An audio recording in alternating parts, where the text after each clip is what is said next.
Hi అండి, నేను ఈరోజు మిరపకాయ ఆలు బజ్జీ చేస్తున్నాను అనమాట. ఎలా చేస్తానో మీకు కూడా చూపిస్తా, చూసేయండి. వీటిలోంచి ఇత్తనాలు తీసేసిన, దీంట్లో ఆలు నింపేస్తున్నాను అనమాట. ఇట్ట మొత్తం ఆలు నింపేస్తున్నా. తర్వాత ఇప్పుడు పిండి స్టార్ట్ చేసుకుందాం. ఇది శనగపిండి తీసుకున్నాను అనమాట, బజ్జీల పిండి. అలాగపోతే ఉప్పు, కారం, పసుపు, సోడా, వంట సోడా మొత్తం వేస్తున్నా. చాలు, ఇంత గట్టిగా ఉండకూడదు, ఇంత పతలాగా ఉండకూడదు, ఇట్టు ఉండాలన్నమాట. ఇప్పుడు వచ్చేసి బజ్జీలు వేసేసుకుందాం. మంచిగా నాలుగు పక్కల ఇట్లా తిప్పేసి వేయాలన్నమాట.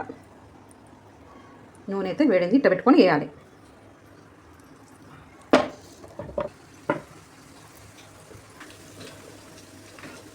బజ్జీలు అయితే వేగినాయి ఫ్రెండ్స్, ఇప్పుడైతే తీస్తున్నాను అనమాట.